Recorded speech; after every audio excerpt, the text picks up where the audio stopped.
Sir Angel from மாராஸ் TV. Sir என்னுடைய கேள்வி உங்களுக்கு வந்து நம்ம மருதநாயகம் படம் அப்படின்னு சொல்ல போனா நிறைய உங்களோட இன்டர்வியூல வந்து I feel sad about it அப்படின்ற மாதிரி ஒரு நிறைவேறாத ஒரு கனவு மாதிரி சொல்லுவீங்க. ஸோ அதை கேட்கும்போது எங்களுக்கு ஆக்சுவலி லைக் அது நீங்க மிஸ் பண்ற மாதிரி தோணும். எப்போ சார் அந்த படம் ரிலீஸ் ஆகும்ன்ற ஒரு வார்த்தை நீங்க சொல்ல முடியுமா? நீங்க அமெரிக்கன் பாணியில் எடுத்தா கூட இன்னும் 1.5 மணி நேரம் படம் இல்ல, அது 1.5 மணி நேரம் சுருக்க முடியாது. பெரிய படம் 2 மணி நேரம் இன்னும் அதை திருப்பி எடுக்கணும். அதுக்கான சூழல் இப்ப நெருக்கிட்டு இருக்கிறதா நான் நினைக்கிறேன்.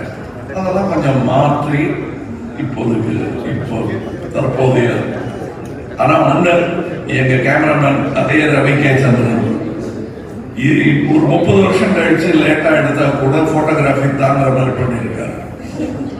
அது இன்னைக்கு நல்லா இருக்கு. அதை பார்க்கும்போது ஆச்சரியமா இருக்கு.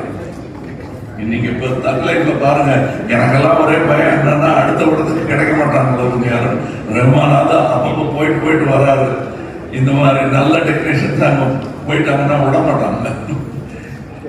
அந்த மாதிரி இழப்புகள் நமக்கு இருக்குமோன்னு தோணுது. பட் அது பெருமைதான். அது இழப்பா எனக்கு தான் இழப்பு.